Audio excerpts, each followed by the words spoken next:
Hello everybody, welcome to Beer Toys and Banter. I'm Nez. And I'm Donny. So, Dunny, what beer are you going to kick us off with this week? This week, Nez, I'm going to open a Vocation Hop, Skip and Juice Hazy Pale Ale. So let's give it a try, mate. I don't think I've tried this one.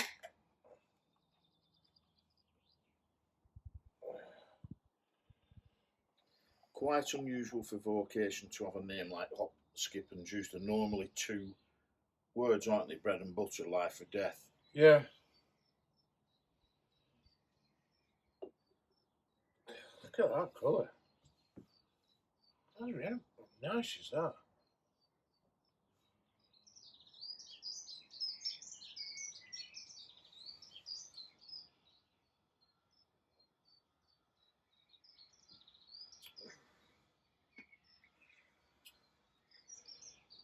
As expected, citrusy, like everyone I try is. Great beer. A weird aftertaste on my tongue, which is quite interesting, but Of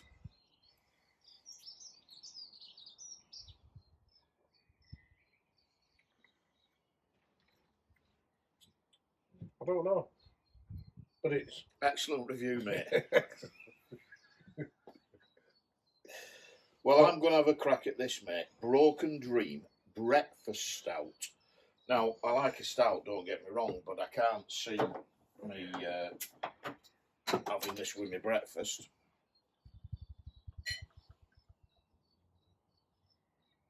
Oh, that's lively.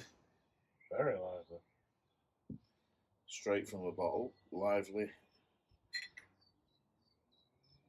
Big head on that. You'd never think that I've worked in a pub, would you? No. What strength's that one, mate? Good question. I haven't got a clue. It's 6.5, so it's not a sessionable beer, No. but neither is it an imperial style. 8, 9, 10%. Well, that's quite stronger than I expected. I think it's a 5.7. Smells great. That chocolate, coffee, like a good stout should really. Let's have a taste. If I can get some of it through this massive head that I've created.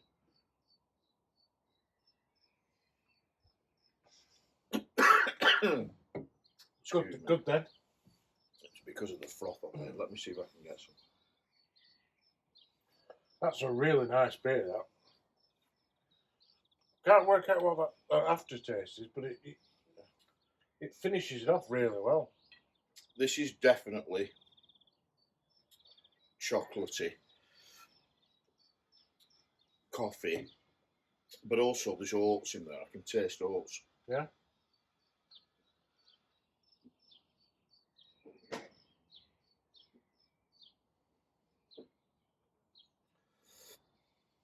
And again, one of my things, if the skill of the brewer comes through, it shouldn't taste that strong. And it doesn't. It's dangerous. I know that because you think, oh, this is lovely, I can sink a few of them, when it's actually, 6.5%. But it doesn't taste like some of these very strong beers. They're almost like petrol-y or... Yeah. No, I get what you mean. Or something. This is a beautiful drink, mate. Really good. I mean, this is just excellence again from Vocation. It's well noted, in my opinion. Vocation is an amazing brewery. Great brewery. And I actually don't think we've ever had a bad beer from there, have we? No. And I think it's probably... And I think as I mean a bad beer, I don't mean one we've not liked. I think they're great. Yeah, and I think it's probably on our hit list now that we're allowed back into places. Again, 5.7, just above a session beer, but quite easily sink a few of them, mate. Quite easily sink a few. Yeah.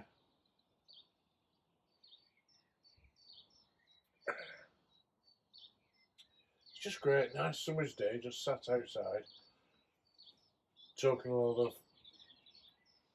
Star Wars, toys, geeky stuff, drinking a few beers. Can life get any better, pal? Not really. So that's Siren Craft Brew Company, and that's Broken Dream Breakfast Stout, 6.5%. Really, really good beer. That not as thick as some stouts. Doesn't have that thick consistency like Guinness does. It's quite gassy, as you can see. It's quite lively. Excuse me, but Very lively. what a great beer! What a great tasting beer. Really good. What were mine? Hop, Skip and juice. Hop, Skip and Juke, Vocation Brewery, 5.7. A great, outstanding beer, which is what I expect. Only the best from Vocation. Yep. Now, before we move on to toys, I think we should just quickly chat about the fact that just up the road from us in Cleveland, they were filming an episode of Andor, the new Disney Plus Star Wars series. And obviously, with it being on our doorstep, we shot along there. And we managed to, because the weather wasn't great, they were blessed with sunshine, but then suddenly massive downpours.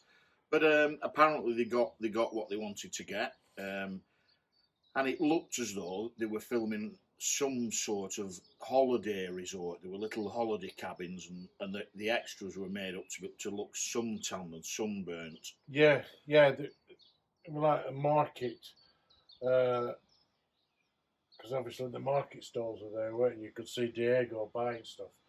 I thought it were interesting. The best thing about it is we went on different days, which I thought were good. So you saw different things to I saw. Yeah.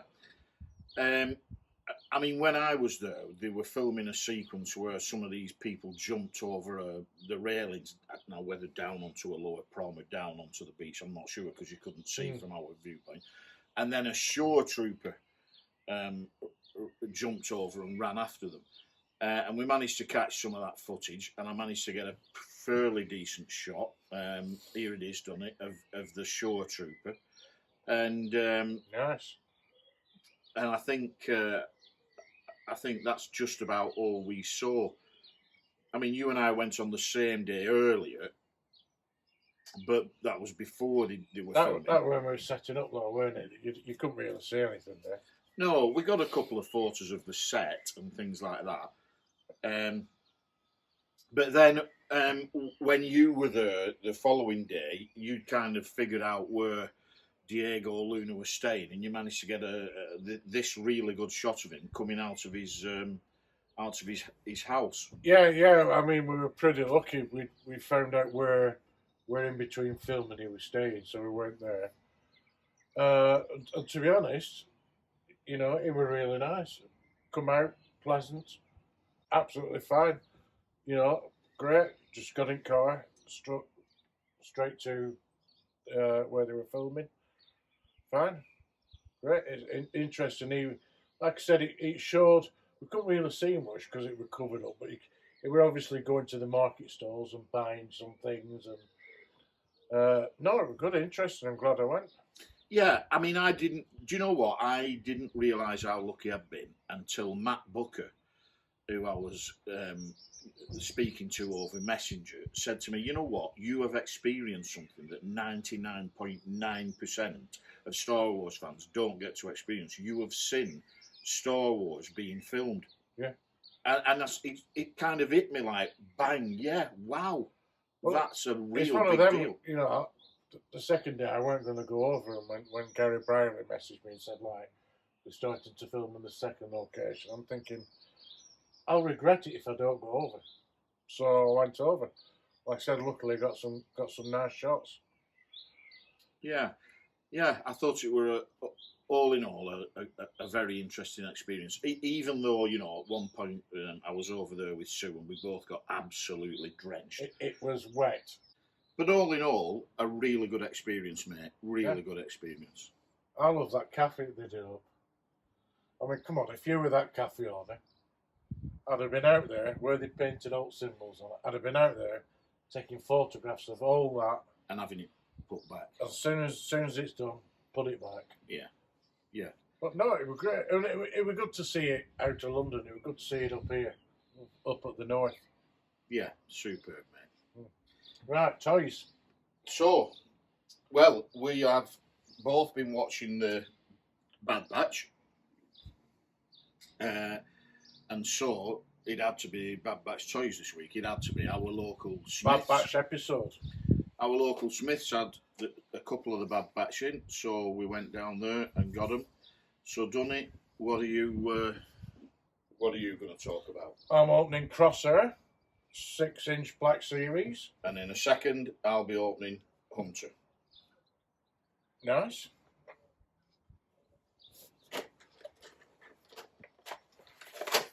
So again, great packaging. I actually started it off, but obviously not enough. So great new packaging this, mate. So again, Crosshair. I won't go into the character because I don't know if everybody's actually seen it. But comes with his helmet.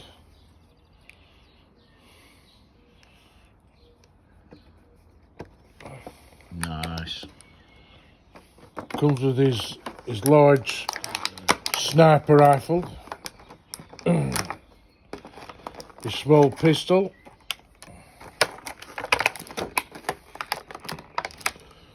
And his backpack.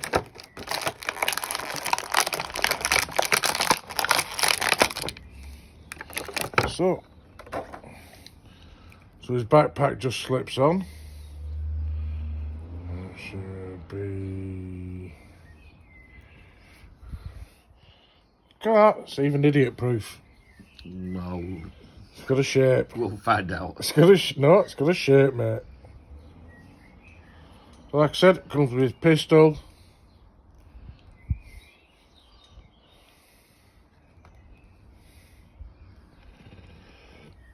And this sniper rifle.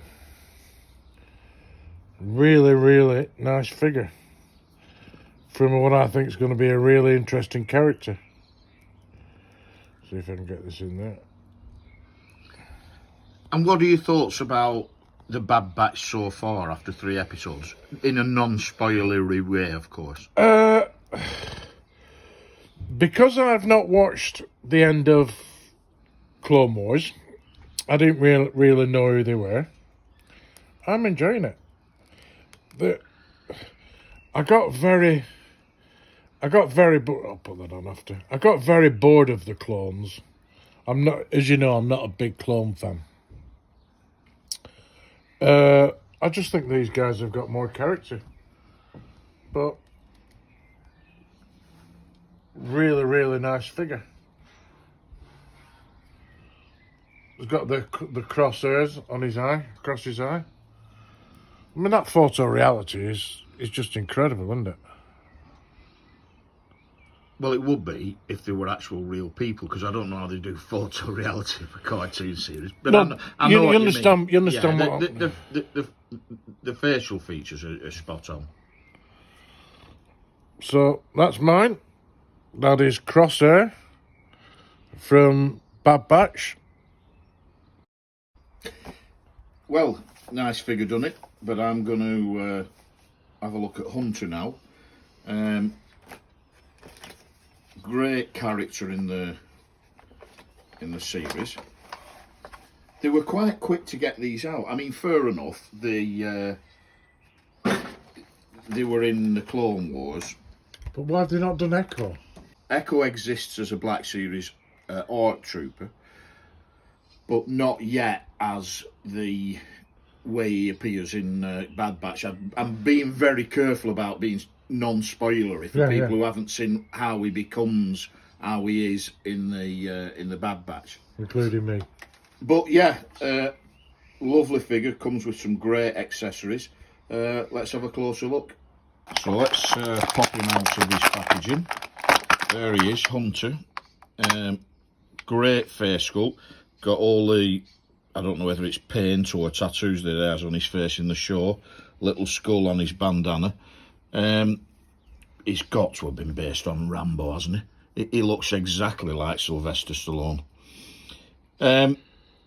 nice details, shoulder bells there, articulation, elbows, wrists, legs. Look at the knee, ankles, neck, obviously.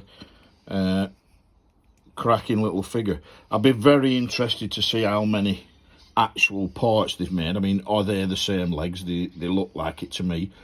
Bit of a different paint job there to Crosshair. So they've done a bit of a Mattel Masters of the Universe thing where they've made a few. The arms are the same, maybe painted differently. But yeah, legs are the same. They're gonna do though if it's the same arm, right? Yeah. And again, like Crosshair, comes with a few accessories. So there's his backpack. There's his lid. A nice blaster there, which looks to me like, or it's very similar to, the ones that the Republic Commandos have. And then you've got his knife, of course, which he has in his forearm armour, and then his pistol. So let's see if I can put all these together. Well, straight away there's nowhere to put his pistol because unlike Crosshair, he hasn't got a holster. His knife, as I said, goes in his forearm like that. So does that mean then, there's his backpack, look, that we have him holding maybe the big pistol, the big sort of blaster, but also maybe the little one. I'll figure out how to display him later, but for the sake of this video, there you go, he's got both his blasters. And I guess the other thing you've got to figure out is, do you display them with the lids on, or do you display them without the lids? I'd display them without the lids. If you've got these figures, let us know in the comments how you're going to display them. Well, mate, that's another episode done. In the bag, Donny, mate. Next week, we're inside. We're actually allowed in each other's houses from Monday due to the easing of lockdown. So, you know, the world is our oyster. Your toy room, my toy room, absolutely, a pub, whatever. We'll figure it out, and you guys will get to find out where we record next week when you watch next week. Great, brilliant, and don't forget, leave us some comments. Leave you some comics. Leave me some comments. Are you watching Bad Batch? What do you think of it? I enjoy it. Better than Clone Wars. What's your thoughts? Leave some comments below. And comics. And comics, mate. And if you haven't already subscribed, please subscribe. And all that's left to do is say cheers, everybody. Cheers, Donny. Cheers, mate. And it must be Christmas somewhere. See you next week.